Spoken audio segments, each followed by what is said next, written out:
In the not too distant future, 27 seconds from now, Matt Whitman, he got carried away, talking about Nehemiah's vow. He did a good job with his history, had a lot to say about society. He got into Mr. Podcaster mode, and now we got an extra mega long episode. 10-minute Bible Hour Podcast. All right, we got a little bit of an inside baseball conversation that we're going to have here. And it occurs to me that even the term inside baseball is increasingly becoming inside baseball. You know this term, right? It's an old term that means conversations about topics that are kind of narrow. And unless you're in it, you might not know the jargon or the dance steps of a given topic, of a given subculture. This is one of those because I want to talk about Christian higher education in the United States and Canada. And if you're going like, oh, I'm here for just more of the Bible stuff, don't worry. This is all going to tie into Nehemiah 10 here in just a minute. Over the last few hundred years, couple hundred years specifically, it seems like every Christian denomination in my country eventually made a little liberal arts college. Now, some of these say liberal arts, but really they're more of a Bible college that sort of teaches the specific theology of a given expression of Christianity, and those can be great. A lot of good things come out of that. But then some other ones, when they say liberal arts college, what they mean is, you know, like the academic traditions of yore, where you've got a whole bunch of different topics that you can go and study, and it's college. Just whatever you think of as college, it's college, right? And I went to one of those. My undergraduate experience happened at Trinity College, or it became Trinity International University. I always thought that name was a little bit goofy, but whatever. Trinity was on the North Shore of Chicago, so in the super ritzy northern suburbs, basically the same place that Ferris Bueller was from. And so it was kind of a wild experience to be there and be dirt poor. I mean, I had nothing as a freshman in college. And my neighbors are Mike Ditka and Michael Jordan and Scottie Pippen and Mr. T and Mandy Patinkin. That's the guy who was hunting the six-fingered man in The Princess Bride. And how do I know all these people live there? Because eventually I got a job at Pizza Hut and I delivered them all pizza. So it's just crazy being this little poor college student enclave in the middle of this really fancy, wealthy part of the world. But the experience was really good. I think my professors were great, and you could go there and you could study a whole variety of topics, and I think they were all very good at the disciplines they taught. But also, all of the faculty there really put a lot of emphasis on integrated thought, thinking Christianly about whatever subject you were looking at. There was also a tremendous amount of emphasis on classical thought, which I think is good. I think it breeds humility. Instead of imagining that we're the smartest generation ever, it breeds humility to spend a huge amount of your educational process reading the greatest minds of the past, because hopefully in doing so, if you're paying attention, I wish I'd paid attention better, you're not just learning what they discovered and what they said, you're learning their thought processes. You're being trained to imitate the processes of the most successful, most effective thinkers and communicators and explorers of all time. So I believe in what I got. It was cool. And I met my wife on my first day in my first class, honors philosophy, and that's worked out really well. So that was pretty cool too. My school, like so many of these little liberal arts schools around the United States and Canada, has a seminary attached to it, and it is associated with a denomination, an expression of Christian faith. In this case, it's associated with the Evangelical Free Church of America, which is like a Lutheran free church kind of thing, where they split off from the state church of Norway and Sweden. As those immigrants migrated to Missouri and to Minnesota in the late 1800s, there was a big boom. It's why the Minnesota Vikings are the Vikings, because that's where everybody migrated from at that time.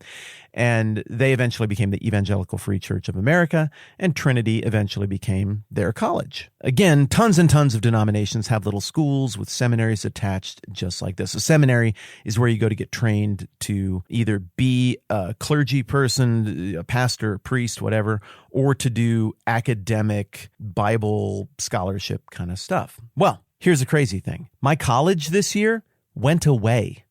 It's gone. I have a zombie alma mater. I get my transcripts, I guess, if I need them now from some other institution. It doesn't exist. The campus, all of it, I went and looked at it. They're like, tumbleweeds and stuff, maybe not literally, but almost.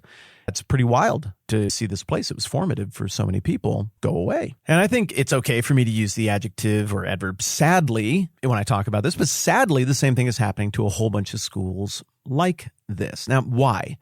Okay, COVID, maybe, I don't know. I forget that COVID was just this gigantic thing in other parts of the world because we didn't really do it in Western South Dakota, and things went really, frankly, pretty well. I'm trying not to offer political commentary there, but I kind of am offering the political commentary that I don't agree with the mediation approach that was taken by most of the world, and I particularly don't agree that we were not allowed to even have a conversation about what would be the best way to help people and get through it. So yes, I guess that was a bit of political commentary, but I'm going to stop with that right now, only to say, hey, people did what they did. Different communities attacked it the way they attacked it, but there were pretty serious consequences for a whole lot of businesses and institutions in places that attacked it with more strict mitigation policies than the places that sort of just let the thing play out. My alma mater, along with many other colleges, were really affected by COVID, but I think that's the cheap explanation. I think the bigger thing that is happening there is we just went through a crazy moment in the history of faith in the Western world. And what was this crazy moment? Well, I think it's the crisis of the internet. I mean, somewhere around the year 2000 to 2005, you and I, if you're listening to this, you're probably old enough to have been alive for that. Maybe you're just a bit younger. But within easy, smooth living memory of you and I, one of the 5 or 6 great shifts in the history of thought, in the history of the world, just occurred. The shockwaves are still running through us constantly. It feels like this is the new normal, but it's not. This degree of dynamism and change and transformation is weird. We all lived in relatively small little bubbles up until the early 2000s. You might be like, well, yeah, but what about magazines and TV and all of that stuff? Well, sure. But even the age of mass broadcast media was only a couple of generations long. And even then, if you grew up in the 80s, 90s, or even 2000s, you grew up where you grew up. You were defined by the people in your life, the people around you, your church, your school, your teams, whatever. But after the age of MySpace, and I would say MySpace, not Facebook, the world dramatically changed because we no longer found our identity in a local physical community.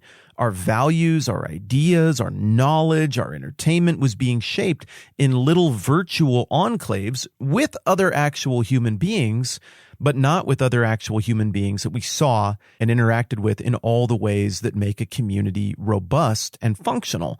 So some dysfunction got introduced because nobody on this planet knew how to do life and social existence in that way. I still don't think we know how to do it very well in that way. Also, there was a sudden deprivation of being with other people in the community and receiving the give and take and feedback and pushback and correctives, the social formatives that you get. But also, our ideas all simultaneously got put to the test in a way that we were not ready for, particularly in for the purposes of our conversation, religious ideas. I mean, for just about everybody, if you got raised in the context of church, you got raised in one context. I knew like 5 Catholics when I was a kid, and I was just more or less told they're bad and they're wrong about things. And I get it. Catholics everywhere were being told the same thing about me. It's just how you did things back then to kind of prop up the home team. You're like, just don't even worry about those other people. They're just, I guess they're just deluded, crazy, or low character. Well, then the internet happened and I met all these people and I was like, oh, I actually kind of like you and I respect your conviction. And oh, all these people who really love God and are excited about the Bible and are taking this really seriously and have deep convictions, they're kind of like me. They just seem to have arrived at some different conclusions. And I think as a whole bunch of people went through that at once, it really did create a crisis. I also think that as some of the religious fundamentalism of the 80s and 90s that could work in little enclaves got exposed to the bright lights of the internet, it didn't hold up as well. And there was sort of a mad at my dad culture-wide reaction against that that caused sort of a new self-destructive secular fundamentalism that is now petering out. And to me, that's pretty much what the last 20 years have been. One of the weirdest intellectual moments in the history of time. Little dashes of idiocracy sprinkled in there, but also some brilliant things happening. Terrible public art being made during this time, but also in little enclaves here and there, brilliant public art being made in this time.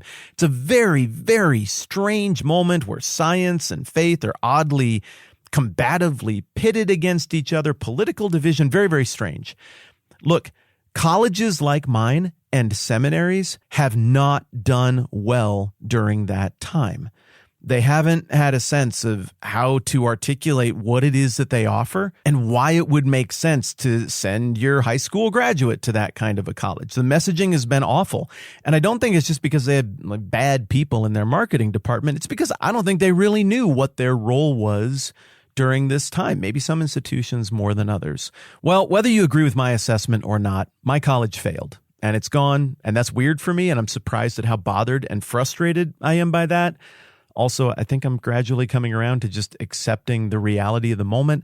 Mine was one that I guess just wasn't built to survive those 20 years of instability. Maybe if it could have held out for another year or two as things are clearly starting to turn the corner, it would be in better shape now. But it is what it is. Others have fared better. The seminary at my college, Trinity Evangelical Divinity School, which is where I got my seminary degree, is holding up better than the college. It's still in place. I've even heard some encouraging reports about where that might be headed. Maybe it's on the rebound. But like all seminaries, or almost all seminaries for the last 20 years, the trend has been downward. Ministries turned very difficult. It went from an honored position in the community to kind of a thankless job where you receive a lot of friendly fire, and it can be very difficult to serve a congregation. I will say the churches that I've been a part of are an exception to that. I had really great experiences. I mean, at times a little exhausting, but I guess I was kind of lucky in terms of what I got to experience in church. But I've got eyes. I can see what's going on. It's a tough time to be a pastor. And so you add all of that up, and what has been happening is we've seen a serious decline in seminary enrollment over the last 20 years across the spectrum of all different types of Christian convictions. It's an epidemic. It's a problem. Any of you who've been on a search committee, you know, dang, it was really hard to find anybody. Or maybe you're on a search committee right now at a church and you're trying to find somebody and you're discovering that it's a very challenging thing. By the way, is this a very long episode? Yes, it is. But I'm just going to see this one all the way through because it's a little different. And I'm setting up a whole thing that we got to talk about here in Nehemiah chapter 10.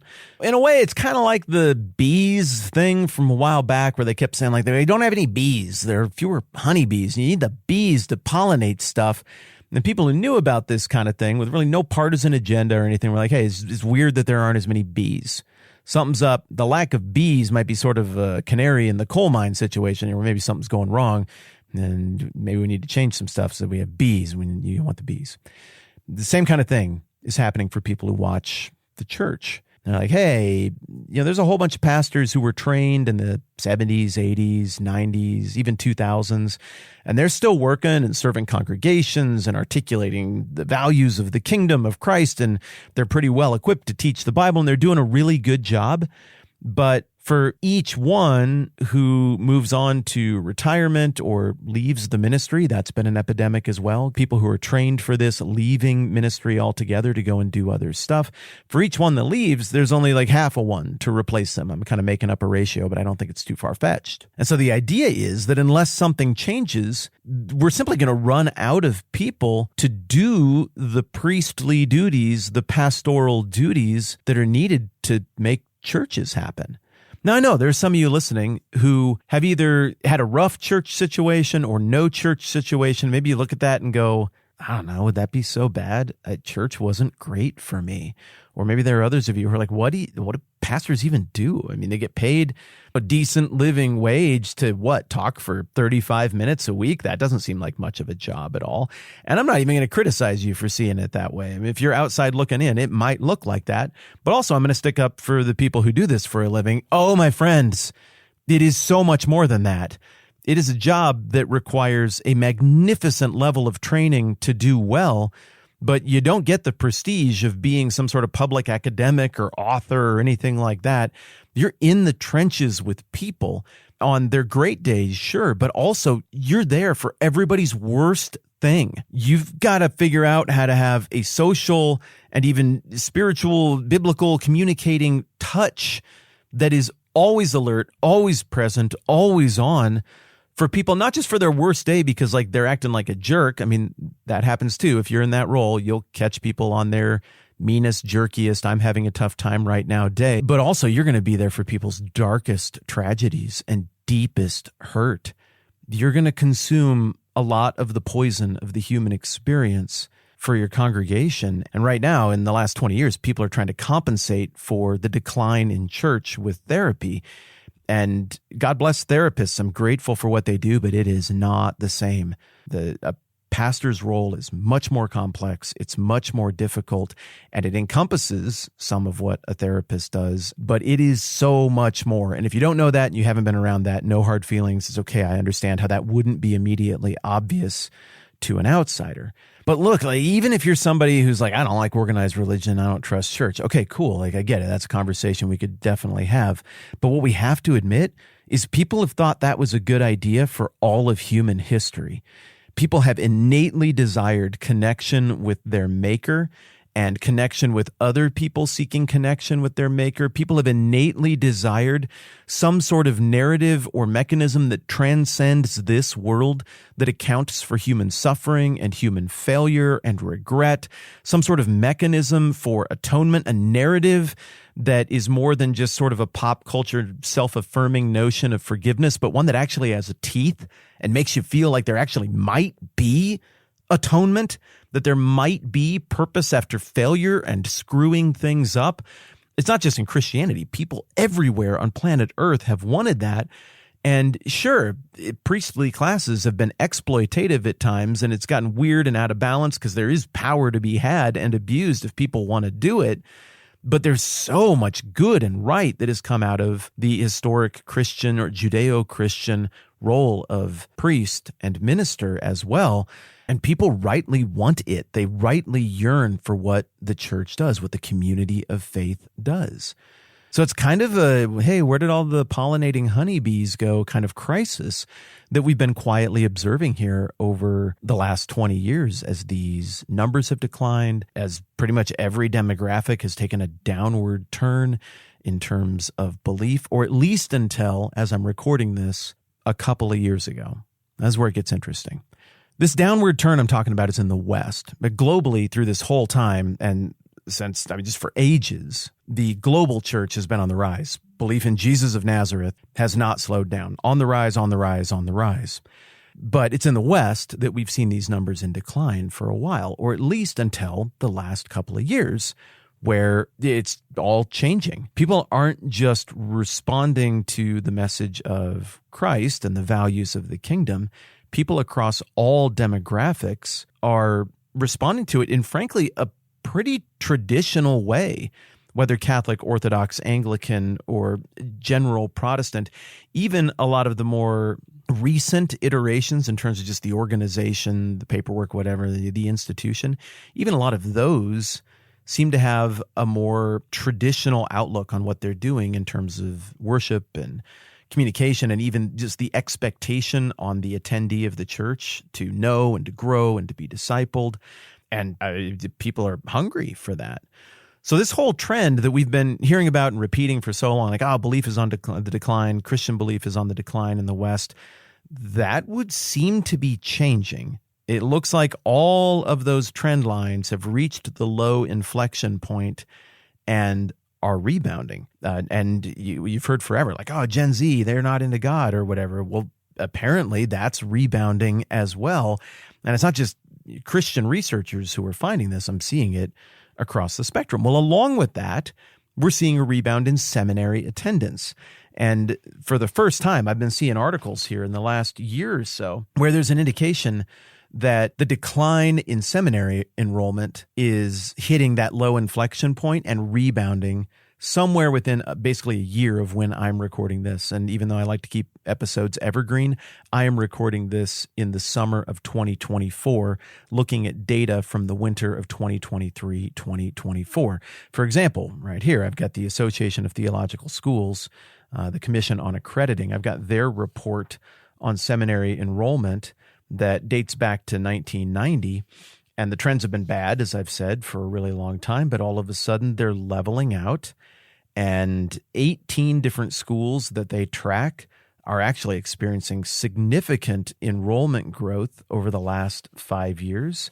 This is across degree programs, from the professional academic degree all the way to practical pastoral degrees and everything in between. So this is very interesting that the trend of seminary enrollment, that is prepping people for priestly and pastoral roles, is following that same belief curve during the era of chaos of the last 20 years, this super dynamic change in how we think about everything as a species. It rattled it all, but these indicators tell me that we are coming out the back end. The secular fundamentalist reaction that came out of this is flagging in all kinds of ways. It's been weighed and found wanting. There isn't life in it. There might be good reforms in there, but as a lifestyle and a approach, as a pseudo-secular religion, people don't seem to be buying it anymore. Where will they turn next? Well, it looks like to faith in God. And here's where I get to the point, right? I went to this college. It's now defunct. That is very sad for me. A lot of other colleges like it are now defunct. A bunch of the attached seminaries that these different denominations put forward are now defunct. I went to St. Louis recently, and there's a huge problem with underfunding and underattendance for Catholic institutions as well. It's not just 200 and 300-year-old Protestant institutions that are closing. It's also Catholic institutions that are closing. This was hard on everybody, but as I mentioned, things seem to be changing. Okay, but here's the thing. We're only talking about a 20-year window here in this conversation, and that 20-year gap, that 20-year dip has resulted in a huge decrease in the number of people to fill these pastoral and priestly roles. That's kind of a crisis. It's a big deal that people didn't choose that for those 20 years. And it's a big deal that people would seem to be coming back to that and choosing it as what they want to do with their lives again now.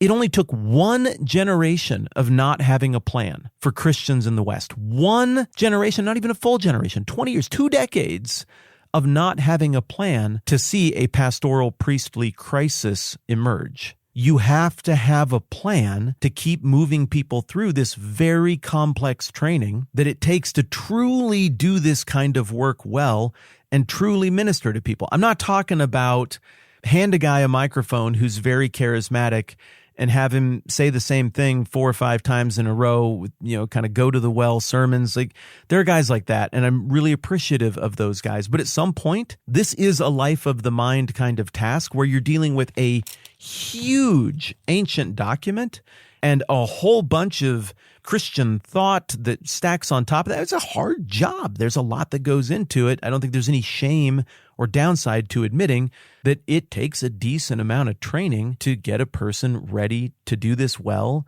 and to contribute over the long haul. And there are people who do really well with very little training, and I acknowledge that as well. But historically, this has been a calling that takes a lot of work to do it really, really well. It takes a lot of work on the front end. It's expensive to fund that education. Okay, longest episode ever. All the way back to Nehemiah chapter 10. There is a provision here that seems way overblown as you're reading through it. You're going through the stuff like we did yesterday about, the real-time strategy stuff. Like, we have to have wood to offer because sacrifices get burned. What burns? Wood. We're going to need wood. So everybody signs up for the Capri Sun Little League Baseball checklist. And like, all right, the Johnsons, we've got wood for June 15th. That's our wood day. Everybody's got a wood day. It just all makes sense, these provisions. All right, we're all going to have to, every year, we're going to have to kick in a little bit of silver to the coffers to make sure that there's enough money to pay the people to do all this stuff. Okay, that's just logical. Okay, they're going to need food for the cafeteria, metaphorically speaking, for all the people who make the temple go here and ancient Jerusalem. So we all got to bring food from time to time. We all agree to do it. But then you get to this next provision in Nehemiah 10, the ratification of this covenant in 444 BC by the descendants of Abraham, they're ratifying a covenant that has a long view. How are we going to sustain this? And you get to this next part and you're like, dang, that sounds a little more harsh than wood and crops. It goes like this, Nehemiah 10:36. As it is also written in the law, we will bring the firstborn of our sons and of our cattle, of our herds, and of our flocks to the house of our God, to the priests ministering there. Okay, all that stuff about firstborn of your livestock? Yeah, sure. I mean, they're going to need meat. The protein is very important. And also, you got to sacrifice things. I mean, this ancient religion had a sacrificial system. So great. You bring your best thing to God and to the temple. I mean, I love what that communicates. But it's that line, we'll bring the firstborn of our sons. That's tough. Divorced from context, this might sound like some ancient Near Eastern slave cabal. It might sound even almost like child sacrifice or something. Against the backdrop of modern sensibilities, it sounds like, what? You're depriving that firstborn son of his God-given right to self-determination, to figure out what he wants to pursue with his life and who he wants to love and how he wants to live. You can't do that to somebody. Now, the truth is, for most of human history, with trades and guilds and the way households and societies were structured, there wasn't a ton of picking that happened when you were the firstborn son of a household. You picked up what your family did and you ran with it and you carried the baton and handed it off to your firstborn son. It's why so many of you listening to this have last names that are jobs. Potter, Cooper, Whitman. Nope, that's just white man. That's just literally a description of how my skin looks. Okay, but the first two examples were real good ones. That's how it's been for a long time. It's only very recently that we've thought in terms of this go out into the great wide unknown and seek your fortune and just do brand new stuff. I kind of like it. I think it's a reasonable way to do things. I think it makes sense in our day and age. But this passage in Nehemiah 10 would not have clanged for the original audience. They would have come across this and been like, well, yeah, obviously. It makes sense. Just instead of our firstborn sons coming to do our jobs, we're going to have our firstborn sons go and be committed to the life of the temple. And they're going to be trained as priests. Or if they're not from the right family to do that, then they're going to be trained as Levites or temple servants. They're going to play some kind of role in making this very big, very expensive, very central formative thing to this people group. Remember, this wasn't ancillary. This wasn't like, we go to church for 45 minutes a week and, throw a few bucks in the offering plate. This was the center of their civilization as ordained by God through the breaking of the laws of time and space. This was a much huger deal than most people's relationship with church today. And so they would have seen this and been like, well, obviously, yeah, our sons are going to need to do that. And also this provision for your first son is going to serve in the religious life of the community is not new. This wasn't something they made up in Nehemiah chapter 10. Rather, they're hearkening back to stuff from the earliest iteration of the covenant handed down by God to Moses in Exodus 13. Hang on, I wrote it down. Where is it at? Verse 12. After the Lord brings you into the land of the Canaanites and gives it to you as he promised on oath to you and your forefathers. This is all from 800 or 1,000 years before the stuff we're looking at in Nehemiah. You are to give over to the Lord the first offspring of every womb. All the firstborn males of your livestock belong to the Lord. Redeem every firstborn among your sons. Now, the neighboring people groups who in the covenant in Nehemiah 10, the descendants of Abraham just got done saying, we're not going to imitate anymore. We're not going to intermarry with them. We're not going to be like them anymore. These neighboring people groups, they also had a provision for their firstborn sons, but it wasn't for them to serve in religious roles. It was for them to be burned on a hot bronze statue of Molech as a child blood offering to their false god, as one of the vile practices that the Old Testament rails against. We're not talking about child sacrifice here in Nehemiah 10. Good heavens, that is the darkest of evil practices, the darkest of litmus tests for a failed society throughout the Bible. No, we're talking about instead the opposite. We're talking about something that is life-giving. Again, to you and me, This sounds like what the Disney hero or heroine has to overcome because their oppressive, backward, old-style parents want, "Oh, you're gonna work in my inventing shop." "But I don't want to be an inventor, Father. I want to be a dancer." We think of that plot all the time. It's not like that at all. To the original audience, they would have thought of this very, very differently. However, as we read on, as this provision is touched on a couple more times in Exodus 34 and Numbers 18, we see that there is a provision, if it didn't make sense for a given family to do this, that they could simply pay the equivalent of several years of that temple tax and basically have their son work in a different profession or work in the household profession. So either way, there was either the gift of the firstborn son to work and make an honorable profession, a highly enviable profession of working in and around the temple, or you could commit, I think 5 shekels was the number, so the equivalent of multiple years of the temple tax, and that would sort of pay or redeem back that son from that particular role if that wasn't what made sense. Verse 15 of Numbers 18, "The first offspring of every womb, both man and animal, that is offered to the Lord is yours, but you must redeem every firstborn son and every firstborn male of unclean animals.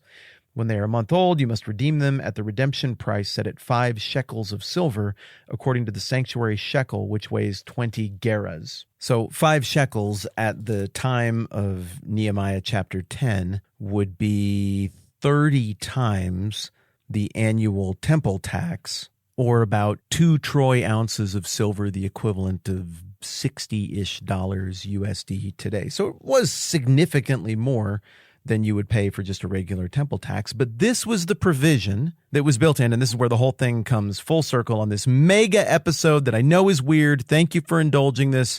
Didn't feel like it could be broken up over multiple days. This is where the whole thing comes full circle. This is a significant, baked into societal expectations and the covenant provision to keep the pipeline full of people who could serve in these priestly roles. These people knew, and they knew because of 1,000 years of history behind them, they'd learned these lessons, that if they didn't make a commitment, if they didn't make a provision for how this would be not just funded, but also how the manpower would be provided to have a priestly class and a temple system, that it wasn't going to happen.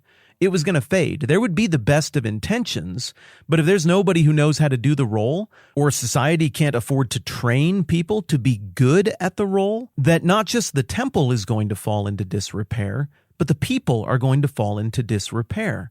You need talented, trained, funded people in this role, or the system being outlined with these covenants in Nehemiah 10, it's not going to work.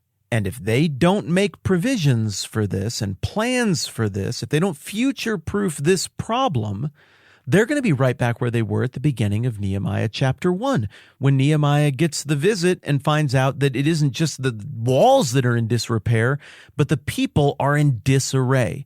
The plan here has always been twofold, my friends, as we've worked through Ezra and Nehemiah. It's always been rebuild the city and rebuild the people. This is a provision that sounds very weird to modern ears, but to the people who were making this deal, it made perfect sense. This was a provision to solidify the rebuilding of the people so they could keep what they had.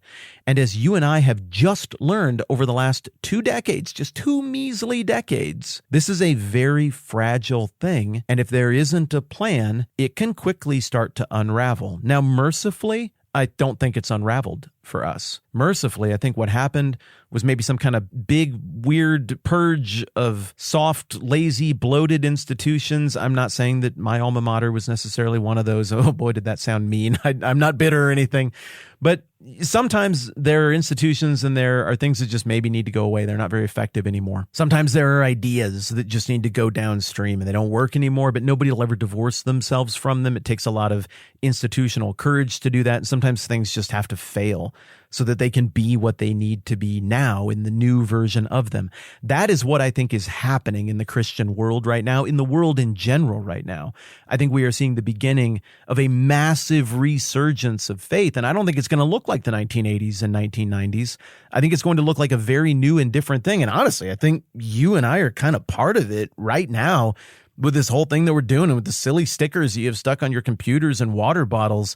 It kind of matters what we're doing right now. You and I are both a product of this 20-year thing that we're talking about. We're not just casual observers of it. We are living through it, and we're figuring out what to do with it. And the very fact that you and I are here doing this together means you've felt it too, and you think there's something transcendent about this document we look at together.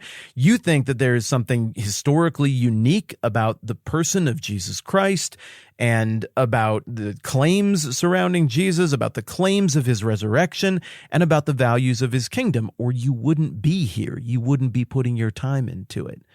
So, yeah, there's been a lot of doom and gloom of late, and I think for the most part, we're seeing that was more of a reset and a recalibration, a moving on from bloated things that maybe made sense once, maybe some of them never even made sense at all, and to something that I think is going to be a beautiful moment in the history of the kingdom of God that you and I are going to get to be a part of, maybe even formative in somehow.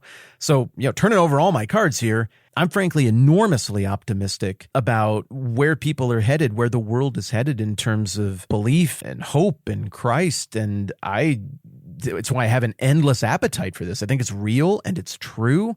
I have gone through a deep faith crisis where I didn't know what to make of it, and the whole thing kind of broke for me for a while, but I can't shake it. I keep coming back. And I think if people are honest, there are just a ton of people like me who are going through a real similar process, who are a product of the same age, who have one foot from childhood in the old ways before this giant change, and another foot in adulthood on the other side of all of this. I'm guessing there are a ton of you who are nodding right now. You're like, yeah, that's me too. And in the midst of all of this, we went through a rough moment in terms of training up people to lead in this regard. And I get it. I understand why it happened. I'm excited that it's rebounding now and rebounding in new ways. But you and I, my friends, just lived through a moment that serves as a cautionary example of what happens if there isn't a plan, an agreed upon plan for how to provide for the training and establishment of pastors and priests and honorable spiritual leaders for the people in a society. It can dry up really quickly. So my college closed, and that's a bummer. My seminary is still open. And then, the other places I went to school, they're state schools. They're probably not going anywhere. That's nice. I like those. Like I said, I met my wife. I learned a bunch of stuff. So I'm grateful for everything that happened there. And I understand that times change and that circumstances change. And all of that helps me understand this little provision in the middle of this covenant renewal that is being proclaimed by the descendants of Abraham in Nehemiah chapter 10. All of this stuff I have lived through and talked about with you helps me way better understand why this provision is here in Nehemiah 10:36 and why this provision to bring the firstborn son for some sort of work or responsibility around the temple was so needed and so forward-thinking. And the fact that Judaism in any form is still something that exists, I think can be traced directly to the forethought, the foresight, and the commitment that was made here in 444 BC in Nehemiah chapter 10. That was a lot of stuff. I said a lot of things. I'm really grateful for you being willing to hang with me for an unusually long episode that took us in an unusual different direction. I hope it was fun. I do not intend to make a habit of it. We will be back to our regularly scheduled length of programming mañana. All right, that is plenty for now. I'm Matt. This is the 10-Minute Bible Hour podcast. Let's do this again soon.